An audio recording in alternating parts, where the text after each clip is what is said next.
Hello. হ্যাঁ hello, কিল্লে phone দিছ? Cabinet টেয়ারলাইনে আজ তো 15 দিনও যায় হারানো হিয়াতে কাবিনেট টেয়ারলাইনে ফোন দিছ আমি তোমার কাছে চলে যাবো। কি? আমি তোমার কাছে চলে যাবো, আর দেখতে কিছু ভালো লাগে না।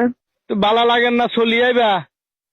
কথা কথা তো জাতকি মারছো যে তোমার ঘর করতে না, তোমার সংসার করতে না, বাপের বাড়ি জামু গই, তোমার বাপের বাড়ি ফাওয়ার দেখো, ক্ষমতা দেখো, অন কিল্লা হেঁটে বালা লাগেন না তোমার কাছে চলে আজ তো 15 দিনও যায় না। সালিশানা তো তোমার 1 মাস সময় দিছে ডিসিশন লইবার আগে।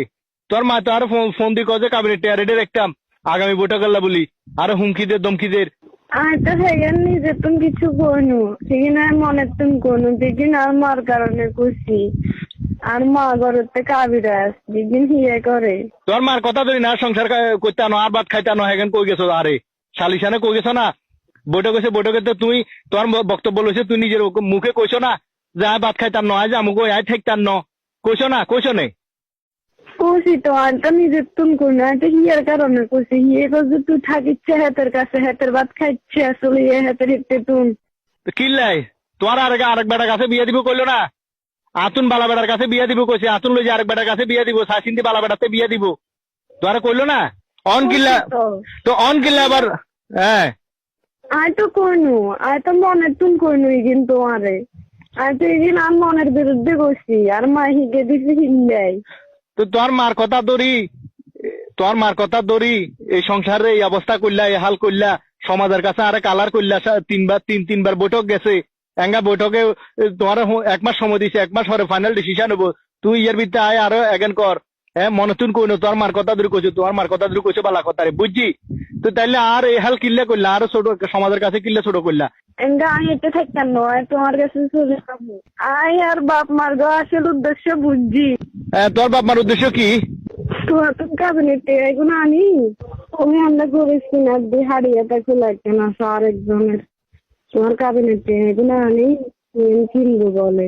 আমার বাদ বাঙ্গাই লই যাই কাবিনেটে এমন দিব যে হাড়ি টাকা কিনবো। হ্যাঁ তো কিনো কেন, সমস্যা কি? আমি তো দিমু, আর তো দিমু কইছি, এটা যখন তোমার হক আর তো দিদিমু কইছি, সমস্যা কি? তুই আইবার দরকার না, তুই তোমার বাপ মার কাছে থাকো, তোমার বাপ মার কথা মতো চলো, তোমার মা জান্না কো হেন চলো, ফোন রাখো। আরো বিশ্বাস করো না, আর মনের তো কোনো খারাপই নাই। তোমারও তো কইলাম যে কিছু আর মাই করে। তোমার মাই করলে কইলাম তো, তোমার মাই করলে তোমার মা জান্না কো হেন চলো না, তুমি তোমার মার কথা ধরে আরে ইফত জানছো না, ইফত জানছো না, আর তোমার মার কথা ধরি আরে অপমান এত কিছু করলা না, সমস্যা নাই, তোমার মা তো কইলাম তো এক কথা শেষ, তুমি ফোন রাখি দাও, আর ফোন টোন দিও না আর। মনে নাই তোমার সারা থাকতাম হাঁটতাম না। হারবা হারবা থাকতে হারবা, তোমার মায় থাকতে হারবা, যাই চাওলা সাহেব বিয়ে দিব, সমস্যা নাই, কোনো সমস্যা নাই, কোনো টেনশন করিও না। আরে জীবন বাঁচি থাকতে আমি আর কোনো বেড়াতে দিয়ে বইতাম না। আর ভুল হয়ে গেছে, আরে মাফ করে দাও। শান্তিতে নাই, আর বাপের বাড়ির মানুষ স্বার্থপর, সেইগুলো স্বার্থে এত নাটক করছে। কিন্তু আর আমি বুঝিনু তুই ছাড়া আর কোনো গতি নেই, আর কোনো রাস্তা নাই।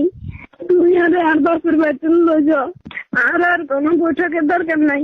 আমি তোর কাছে চলি আমু। মাফ করে দিবি, ঠিক আছে, দোষ হগলে করে, ঠিক আছে, মাফ চাইলে আল্লাহর কাছেও মাফ হয়, কিন্তু আজও যেহেতু সারাসারিও ন, তোমারও সময় দিছে 1 মাস, এটাও ঠিক আছে, আমি তাও মানি লইছি। তুমি আজ আর হরতুন যদি তোমার বাপ মার কথা মতো চলো, তাহলে আর সংসার আইও না। আজ যদি কো যে না সংসার আয়, তোমার মাথা চুল হাঁকালাইবা, সারা জীবন আর সংসারে কাটালাইবা, মৃত্যুর আগ পর্যন্ত আর সংসারে থাকবা, এই ওয়াদা যদি দিতে হারো, তাহলে আর কাছে আইতে হারো।